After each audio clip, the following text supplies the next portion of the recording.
Oi, pessoal. Sérgio Hart aqui da Cena Digital, com mais um vídeo da série Transformação Digital Brasil em Cena. E nessa série a gente vai conversar com profissionais que são não só responsáveis pela transformação digital, mas que também fazem parte do desenvolvimento do ecossistema digital. E hoje eu vou entrevistar especificamente o Marcelo Astracan, que é o fundador da Darwin Capital. Marcelo, muito bem-vindo aí. Boa tarde, muito obrigado, Sérgio. Uma honra estar aqui hoje com você. Obrigado pela oportunidade. É um prazer, Marcelo. Bom, para quem não conhece o Marcelo, ele é fundador da Darwin Capital, que opera o seu próprio fundo de venture, com investimentos em empresas como a Zup, Q Health, Beni Saúde, Moneri e PigPeg. E Bivale, entre outras também. A Darwin ela também vem nos últimos anos operando em estruturação de M&As, ou seja, aquisições, né? E em segmentos como educação, saúde, tecnologia aplicada, serviços financeiros, cibersegurança, entre outros. Atualmente, o Marcelo está trabalhando com alguns grupos investidores internacionais que estão interessados em M&A com empresas de tecnologia no modelo SaaS, ou seja, Software as a Service, e de educação no Brasil. Então, sobre isso que eu gostaria de conversar com o Marcelo, que é um representante bastante significativo de um lado da transformação digital, que é o lado da aquisição dos startups, né, que a gente até agora tem falado pouco. Então, eu gostaria de começar o nosso papo, Marcelo, perguntando para você uma pergunta bem do início mesmo, né? Ou seja, qual foi a oportunidade que você identificou que fez surgir a Darwin Capital? Perfeito. Então vamos lá, Sérgio.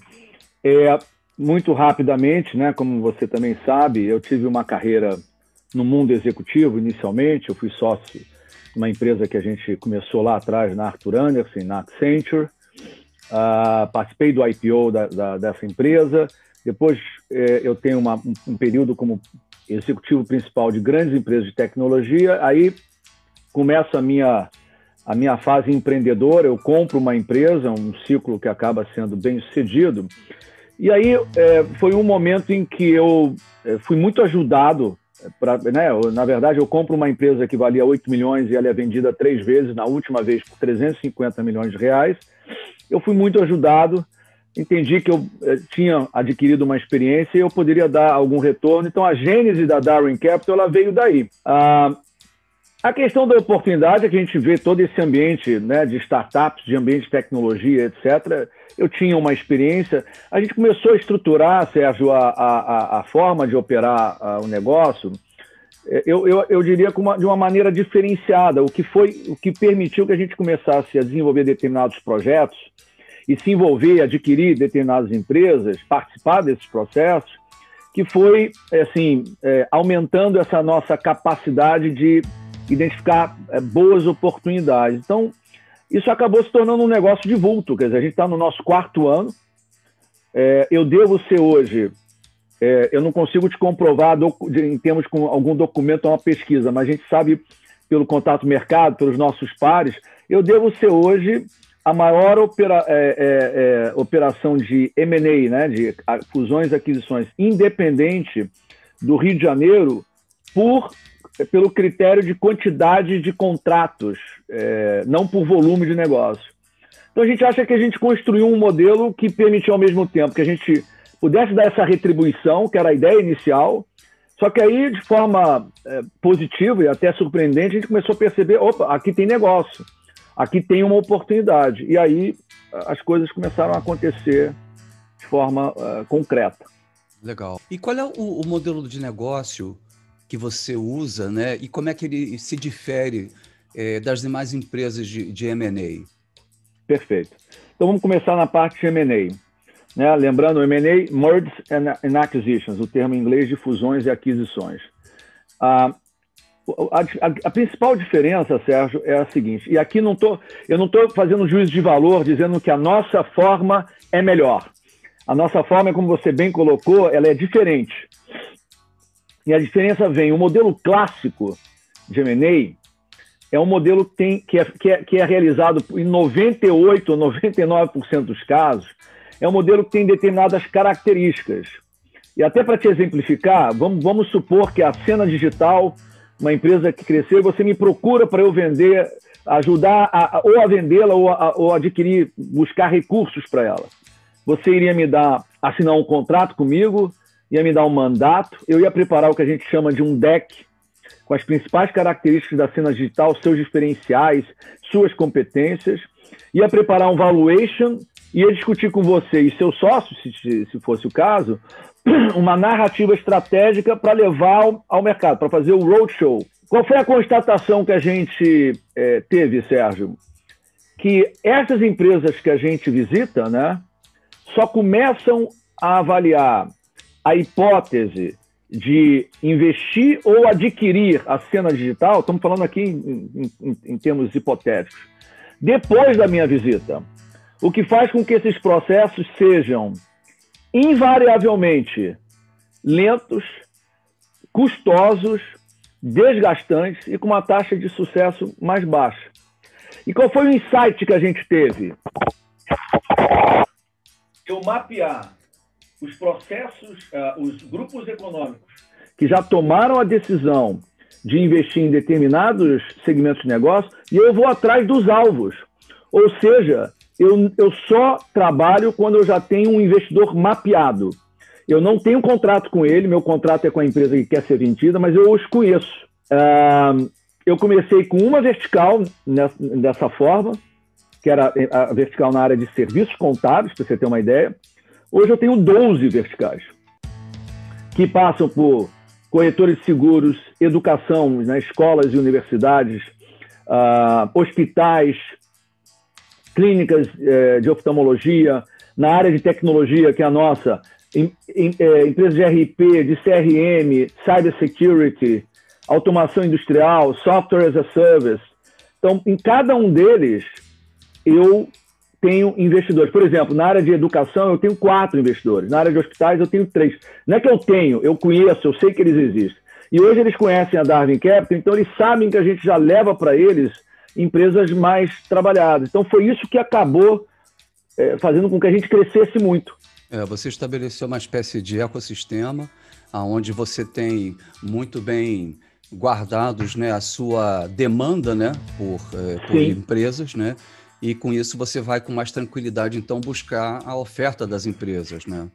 Então, Correto. Entendi. Então, é um modelo diferenciado porque ele já parte de demandas claras, né? Agora, o negócio é encontrar a oferta, né? Que atenda a isso, né? Perfeito. Isso, exatamente. Faz todo sentido. Realmente é um modelo bastante diferenciado, realmente.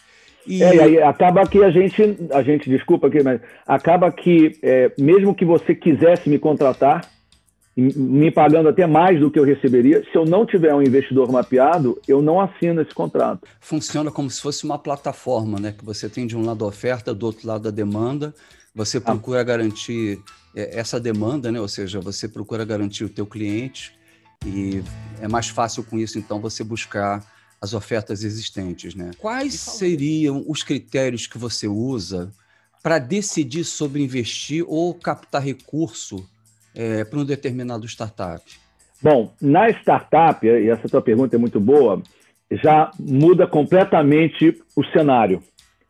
E aí talvez seja importante, Sérgio, eu explicar um pouco também, antes de responder essa tua questão, também nessa área a gente resolveu fazer algo diferente. Algo diferente, de novo, não é melhor nem pior, mais adequado às características e perfis da gente, né? Eu e meu sócio.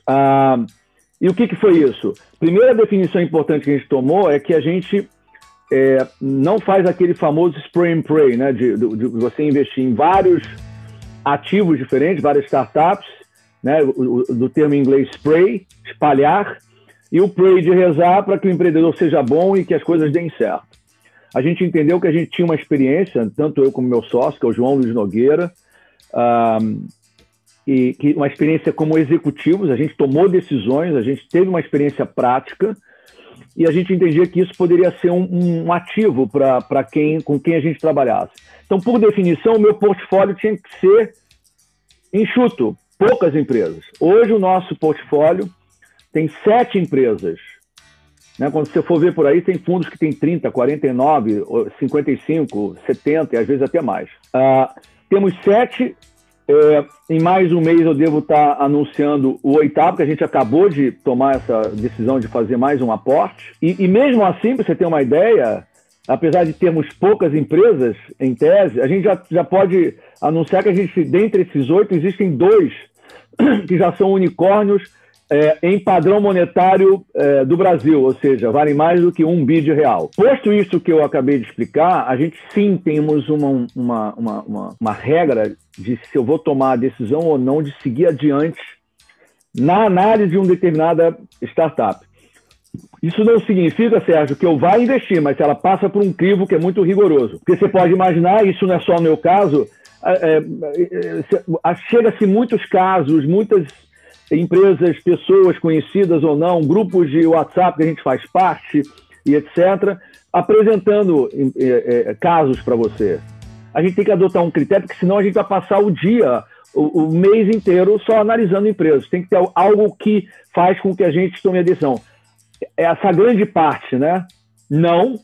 E essa pequena parte aqui eu vou dar uma aprofundada. Quais são os critérios, para ser bem objetivo? Nós temos 3 critérios que não são hierárquicos entre si, ou seja, eu poderia apresentá-los em qualquer ordem, mas os 3 precisam ser atendidos. Se um não for atendido, eu não sigo adiante. E quais são eles? O primeiro critério é a tradução literal de uma expressão em inglês, que é endless market, mercado infinito, que a gente sabe que na prática não existe. Né? Nenhum mercado, por maior que seja, ele é infinito, ele sempre vai ter um limite. Porém, ele é um conceito que estabelece o seguinte: este projeto que esse grupo está aqui me apresentando, desse produto aqui, é tão grande, ele é tão grande, que a curva de crescimento dele, né, que é a J-Curve, é uma correlação direta com a capacidade de execução deste time aqui, não importa quantos concorrentes ele possa ter. Eu gosto de brincar que é aquela história do... Eu não posso falar que é o leão, é um tigre, né? Dois homens andando descalços na floresta, quando um deles avista um tigre e começa a colocar o tênis e um outro pergunta: por que você está colocando o tênis? Porque eu tenho que correr mais do que você.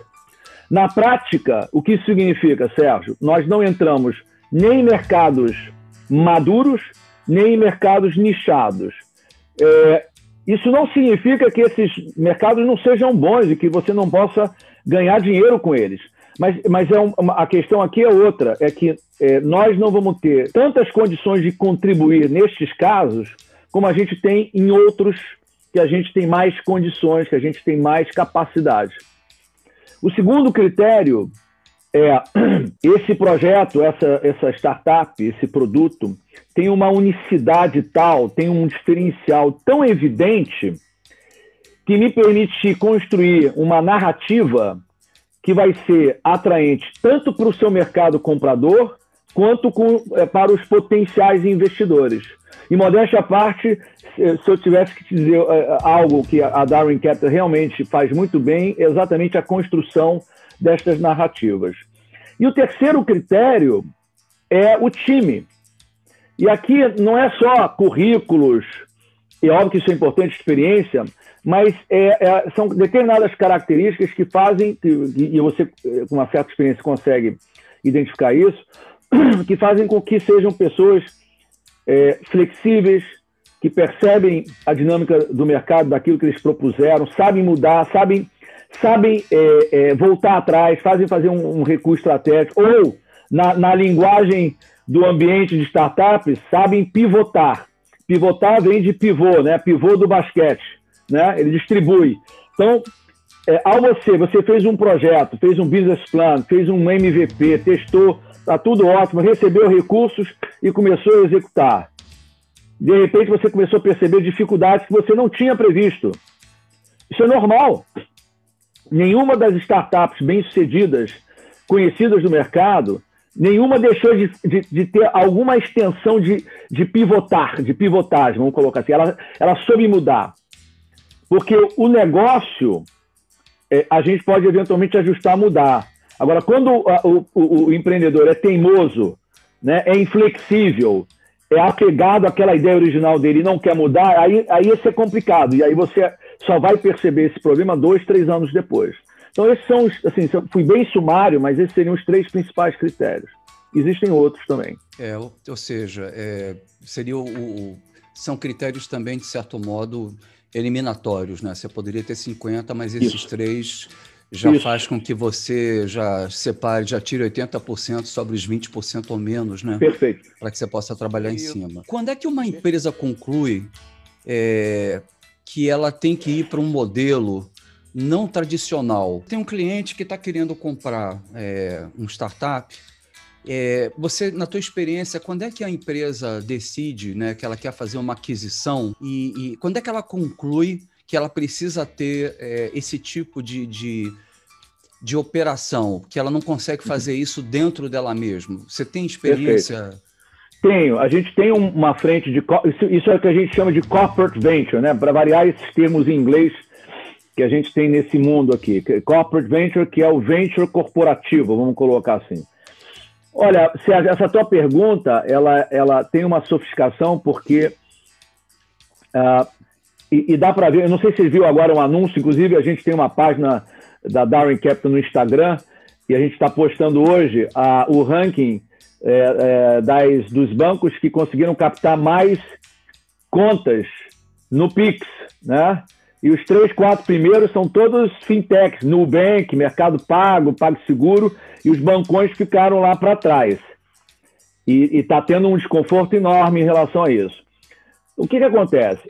As empresas da economia real, que a gente chama de tradicional, elas têm uma dinâmica, elas são muito importantes, porque elas resolvem, endereçam uma série de problemas de negócio importantes para a sociedade, para a comunidade, mas dado o tamanho que elas chegaram, a estrutura que elas têm, o processo de decisão ele demora mais. E determinados problemas específicos que surgem, pelo modelo tradicional, além de demorar muito, vai custar muito caro. E agora a gente tem avaliado, como você tem a concorrência das startups, das fintechs, por exemplo, pegando o caso, o time to market que eles têm, ou seja, o tempo que eles levam para chegar ao mercado, é muito mais curto do que as tradicionais. É óbvio que as empresas resistiram naturalmente, porque você desenvolveu uma estrutura tão grande, eu não vou jogar isso fora agora da noite para o dia. Mas elas começaram a perceber, aqui tem oportunidades que talvez eu, com o meu poder, com os meus recursos, eu posso fomentar determinados segmentos e eu também posso gerar o benefício. O que acabou acontecendo hoje é que você está vendo aí grandes empresas de setores tradicionais, siderúrgicos, Gerdau, CSN, Vale do Rio Doce, Petrobras, Sul América, Coca-Cola, todas essas hoje já têm a sua área de inovação, já tem o seu cubo, já tem a sua aceleradora, estimulam, porque começam a verificar que eles direcionam recursos para a resolução de problemas específicos do negócio deles, mas que vêm com uma pegada de inovação, com as tecnologias que a inovação traz, que o modelo tradicional... Uma inovação aberta, inclusive, né, que é baseada justamente no conhecimento de fora, né, empresas de fora, né? Isso. Você está falando mesmo, você tem o Cubo, você tem a Oxigênio, né, da Porto Seguro, Sul América deve ter o hub dela de inovação, é verdade. E daí justamente esse dilema, né, essa decisão executiva, né? Será que eu uso o serviço de uma Darwin? Será que eu monto uma empresa de corporate venture capital, né? Se o meu negócio estiver muito ligado à tecnologia, né, eles têm que tomar uma série de decisões nesse aspecto, né? Mas o que a gente vê, Sérgio, esse teu ponto é interessante até, porque primeiro, a nossa recomendação, em geral, é assim, a empresa que tá nessa posição que você comentou, ela tem que fazer um diagnóstico do antigo make or buy, né? Estrutura própria ou eu terceirizo alguma coisa que não é a minha vocação. Aí vem uma outra questão que eu não tenho vocação para inovar? Se a gente for olhar quem eram as 50 maiores empresas de 50 anos atrás e agora, quem ficou parado no tempo, né, desapareceu. Então, assim, eles têm que começar a desenvolver, e aí eu sei que você faz um trabalho nesse sentido, eles têm que começar a desenvolver, porque ninguém nasce inovador, né? Você não nasceu com essa característica, né? Você vai desenvolvendo, é uma questão de cultura, é uma questão de foco.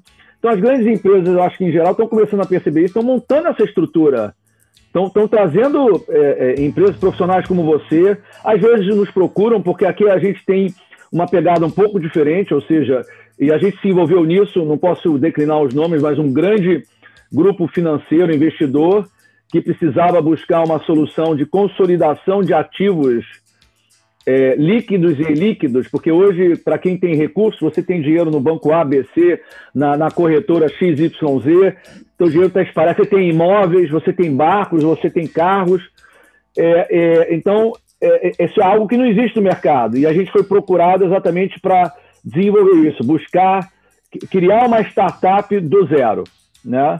Então, são vários modelos. Sim. Eu acho que isso é uma decisão que as empresas têm que tomar. Mesmo que sejam empresas inovadoras, né, você vê que a quantidade de startups e a velocidade que a inovação tem, ela sempre vai ser maior do que daquela empresa. E hoje a visão é muito mais de ecossistema, né, de como você se posiciona em relação a esse ecossistema do que qualquer outra coisa, né, do que preponderar, né? Verdade. E parece que tem uma perspectiva também com relação aos bancos, né, que dizem que no futuro, como as fintechs são mais ágeis e são mais frescas, né, elas vão acabar ocupando a frente da loja, por assim dizer, e os bancos tradicionais, pelo fato deles terem sistemas legados pesadíssimos, ainda em COBOL, né, vão acabar sendo grandes processadores de back-office, né? Porque é a grande vocação deles por causa de todas as fusões e aquisições nessas décadas todas, né? Então você tem centenas de pessoas com milhares de sistemas super antigos e que você não vai acabar de uma hora para outra, né? E essas fintechs, elas vêm comendo pela beirada e vão acabar ocupando a parte do customer facing, né?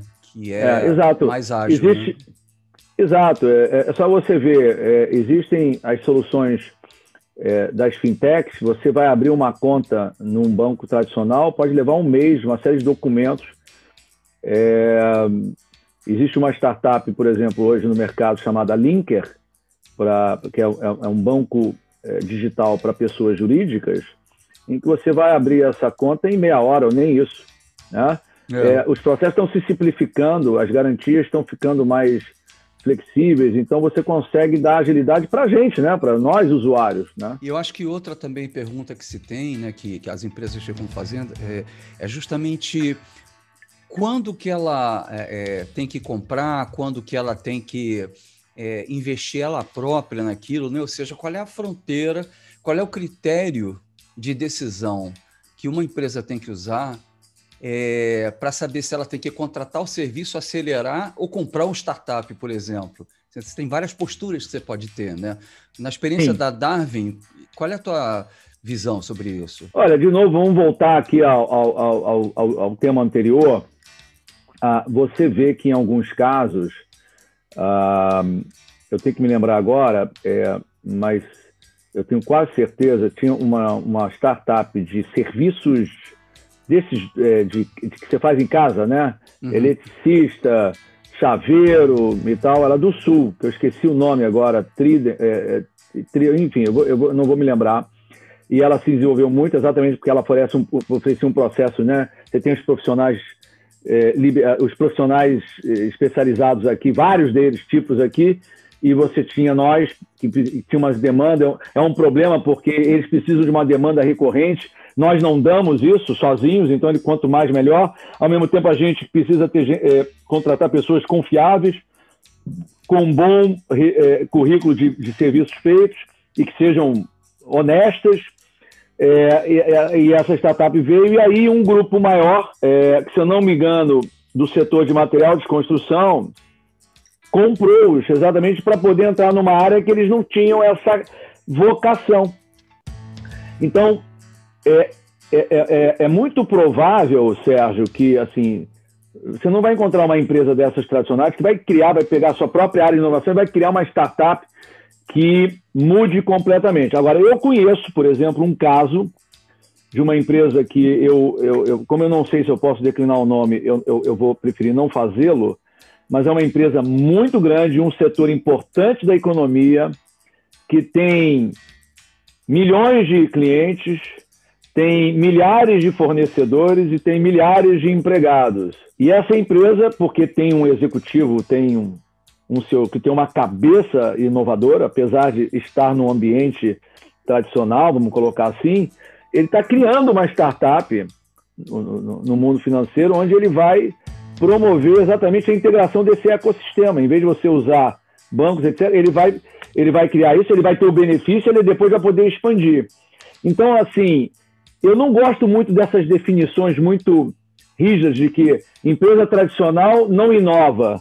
Só as empresas startups são aquelas que inovam. Eu acho que, na verdade, o mundo está começando a mudar e perceber assim, a grande vantagem que é trazer empresas desestruturadas, ou seja, que não tem aquele padrão que a gente conheceu, e fazer um mix disso, entre a experiência, que nem jovens com mais experientes, né? E isso, Sérgio, não sei se a gente vai abordar isso, mas esse é um tema até para uma outra conversa, tem implicações extremamente relevantes no que diz respeito ao perfil de profissionais que a gente vai começar a buscar, a perspectiva de como você vai reter, porque na nossa época, a gente entrava numa empresa e ficava 20 anos, né? Tudo que a gente queria era fazer estágio numa Shell, numa Esso, numa Petrobras, numa Vale, numa Sul América. Hoje, por acaso, eu acabei de contratar uma estagiária. Antes aqui, eu estava comunicando que ela tinha sido escolhida, um processo super complexo, porque eram vários candidatos muito bons, né? Eles não querem mais aquela coisa tradicional. Os profissionais mais novos hoje, eles não fazem questão de ficar 10 anos, eles querem desafios, eles querem outro tipo de oportunidade. Então, eu acho que essa questão da startup, da inovação, tem uma série de implicações, além dessas que a gente está falando aqui. Eu acho interessante o que você está falando, porque eu vejo o lado corporativo também, né? O outro lado. E mesmo as empresas, apesar delas não serem startups e delas eventualmente adquirirem startups, elas têm que se tornar ágeis, porque senão elas não se transformam, né? Então, você tem toda uma questão de Agile at Scale, Agile Enterprise, né? E o mais interessante é que você continua tendo problema nos extremos, ou seja, o pessoal que é contratado jovem, né, para uma empresa tradicional, se ele vai para uma área de inovação e ele não tem desafio diferente a cada 6 meses, ele não dura 6 meses na empresa, o cara vai embora direto. Então, você tem que saber contratar, motivar, reter, encarreirar, né? Se é que eles querem carreira, né? Porque eu acho que o conceito de carreira também está acabando. E o outro extremo desse problema é o pessoal das antigas, que tem dificuldade para entender como é que as coisas estão muito mais fluídas e velozes, né? E que ninguém mais está pensando tanto em estabilidade como se pensava antigamente, de ficar 20, 30 anos, né? Isso não é uma cenoura em bom português, para quem está chegando, e que eles têm que começar a trabalhar com outras categorias ágeis, como, por exemplo, eles vão ter que enfrentar mais risco, eles vão ter que tratar com mais incerteza, eles vão ter que trabalhar com sprint. Isso me faz lembrar uma história muito engraçada. Eu tenho uma amiga minha que ela é CIO de um startup e aí eles começaram a trazer o produto, né, as novas versões do produto para o cliente falou, poxa, que bacana, mas só isso? O cara não entendeu o que é sprint, né? Então, ele achou rápido, mas falou, cadê o resto, né? Então, isso é o que acontece na grande corporação, né? O pessoal de cima não tem essa visão, né? E isso acaba sendo um problema. Mas o que eu quero dizer é que mais cedo ou mais tarde, essa empresa, por mais lenta que ela seja, ela vai ter que se adaptar a essa realidade, porque já vai passar a ser o dia a dia, né? A questão da inovação. Ela vai ser uma metodologia, como já dizia Peter Drucker, né? Em 1950 e pouco, né? Sobre inovação, né? Isso, mas olha, eu acho que você tocou num ponto que eu, por acaso, já me envolvi em outros debates, lives, e a gente aborda isso na Darwin Capital, que é em função da pandemia e tudo. Eu adoro dar o exemplo do que está acontecendo no varejo. E isso que você está falando agora é muito importante, porque se a empresa não percebe as mudanças que estão acontecendo, ela insiste no mesmo modo, porque foi assim que ela aprendeu o tempo inteiro, isso vale inclusive para o indivíduo, ela vai desaparecer, seja por um processo espontâneo, seja por um processo forçado. Caso concreto, o varejo. O varejo passando por uma transformação enorme. Só que lá, no final da década de 90, 99, quando criou-se uma empresinha lá num lugar lá chamada Amazon, 95, e que tinha aquele 95 e tal, mas em 99 estava lá tentando fazer as coisas, muitas críticas. Aí ele já vinha com essa visão da digitalização, do que dentro daquela realidade lá, mas ele já tinha essa visão. As grandes da época, Macy's, Sears, isso não tem a menor chance, né? Esse processo levou 20 anos, ou levou menos, porque já em 2012, 2013, essas coisas já estavam muito mais concretas, mas você percebe aqui como que essa situação não foi percebida, essas empresas tradicionais ou não fizeram nada ou demoraram para reagir, tá certo? Então você vê, a Sears já quebrou antes da pandemia. E a pandemia veio fazer o quê? Infelizmente, porque o ideal é que não tivesse ocorrido, mas ela acabou o quê? Acelerando, né, o expurgo das empresas que não eram bem geridas, que não tinham modelo de negócios sustentáveis ou flexíveis o suficiente para os novos tempos. E o que acabou acontecendo, isso desapareceu. E agora você tem a Amazon, depois da Apple, como a empresa mais valiosa do mundo. E há 20 anos atrás ela não era nada. Ela deu prejuízo durante 10 anos. Só em 2005 que começou a virar o jogo. Olha só a visão do cara, a insistência do cara. Impressionante, né? Impressionante. Eu tenho um caso muito engraçado, que eu também não vou declinar nomes, mas a gente tem algumas startups, inclusive que também floresceram agora na pandemia. E em uma dessas palestras, a pessoa que estava conversando com a gente, num determinado momento do tempo, perguntou, mas qual é o EBITDA, né? Qual é o resultado, qual é a rentabilidade dessa empresa nos últimos 2 anos? Aí eu tomei um susto assim, porque se você está avaliando uma startup, na acepção da palavra, mesmo que ela já esteja até mais avançada, como você falou, a Amazon, a expectativa não é ter lucro num primeiro momento, que você está criando mercado, rede, né? Então ali eu percebi, então não é só a startup que tem que estar atenta ao mercado ou às empresas, a gente também tem que olhar direito quem são os investidores. Porque se você não também escolher bem os seus investidores, você pode estar também dando um destino fatal para o teu empreendimento. Uhum. É verdade, eu acho que esses são aspectos do investidor, né? Que normalmente eu vejo mais o aspecto da empresa. E o que eu tenho visto também, além disso, é que a maioria dos executivos nunca entendeu muito de tecnologia, né? E agora, então, pior ainda, porque até o pessoal de tecnologia não está entendendo muito de tecnologia. Eu vou te dar um exemplo por quê. Existe um novo tipo de ferramenta que está surgindo no mercado com muita força nos Estados Unidos e Europa e está começando aqui no Brasil. Não sei se você ouviu falar, que se chama Low Code e No Code. Sim. Então, essas plataformas, elas vão revolucionar o mercado, porque simplesmente está surgindo uma nova casta, uma nova cepa de ferramentas aonde o programador ele passa a ser secundário para você desenvolver um comércio eletrônico, né? E uma série de coisas, né? E os startups estão até usando isso para acelerar os MVPs ou para construir as soluções deles, né? Isso é só um exemplo de como a própria tecnologia está sofrendo ruptura. Então, isso os é fantástico. Executivos ainda vivem uma época tayloriana, eles têm uma mentalidade tayloriana, ou seja, produção em massa, alta padronização, baixo custo e aversão a risco. Quando a nova economia, ela é totalmente o contrário disso, né? Primeiro, o cliente é que manda, você está numa realidade de cauda longa, uma Amazon, um Airbnb e um Uber, eles precisam levar tempo para crescer, por quê? Porque eles têm que se beneficiar do chamado efeito rede, que é quando você tem a tua plataforma com uma demanda e uma oferta muito grande, né, com milhões e milhões de clientes, né, aí que você começa a ser lucrativo, mas você primeiro tem que ter um período de maturação dessas comunidades, né?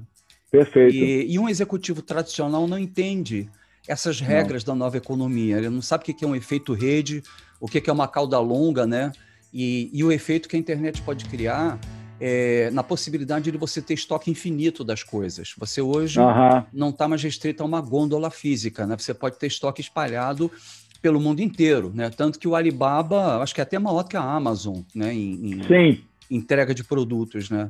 Então, eu acho que essa dificuldade faz com que ele não entenda as disrupções que estão acontecendo, o papel dos startups e o próprio papel que a empresa dele tem que ter nessa nova economia. Alguns até estão se tocando disso e estão tentando virar donos de ecossistemas, né?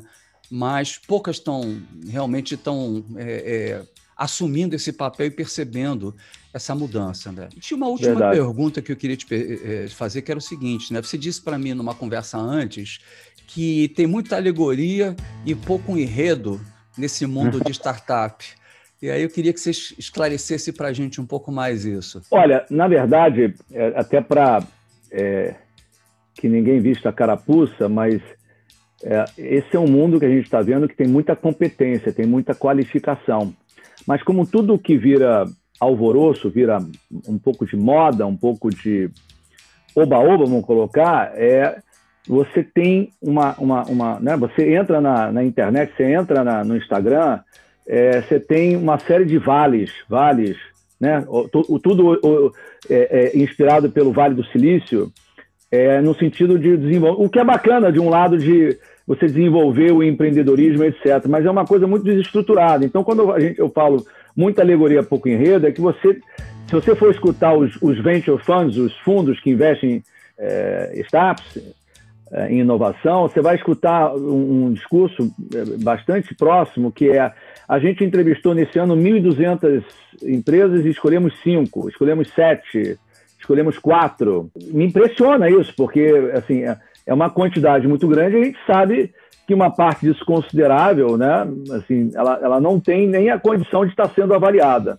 Então, o que a gente acha é que isso é um processo natural de desenvolvimento, que acontece quando surge alguma coisa nova, processo de amadurecimento, tá certo? Só que a gente vai ter que, para se tornar isso efetivo, produtivo e com resultados alcançáveis dentro de um prazo em que a sociedade entenda como sendo razoável, você vai ter que fazer uma depuração natural, né?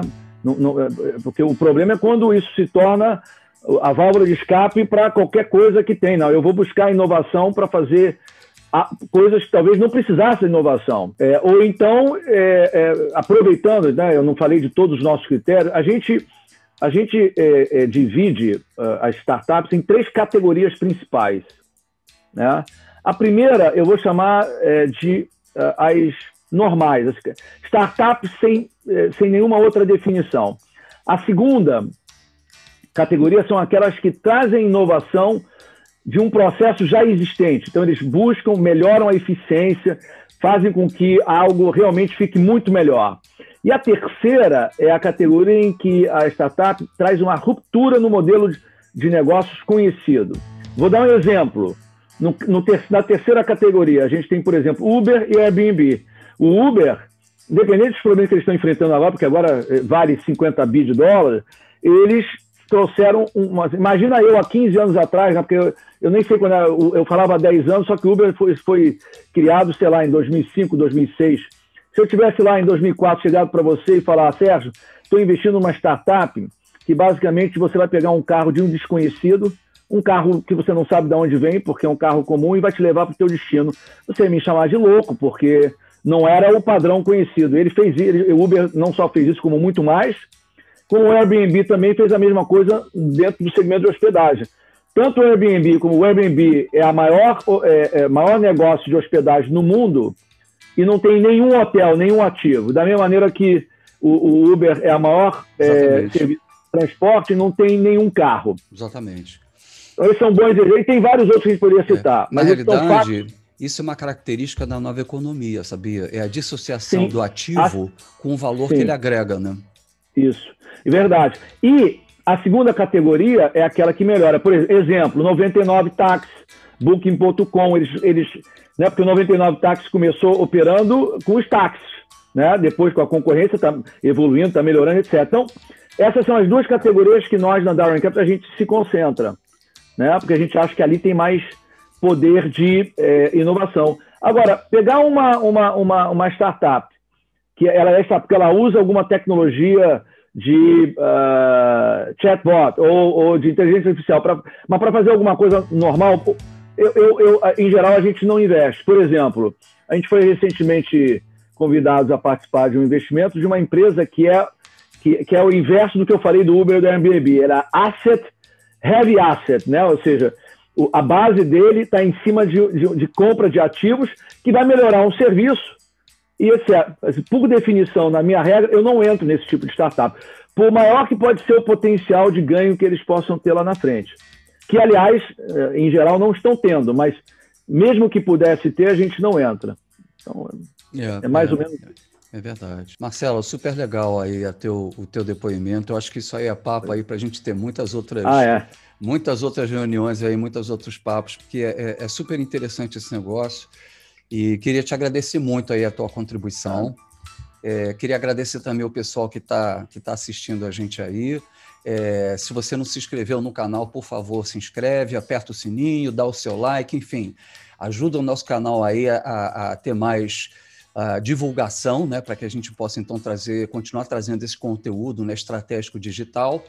E me despedir aí do Marcelo e me despedir aí de todo mundo até o nosso próximo vídeo, tá? Grande abraço aí. Até logo. Obrigado.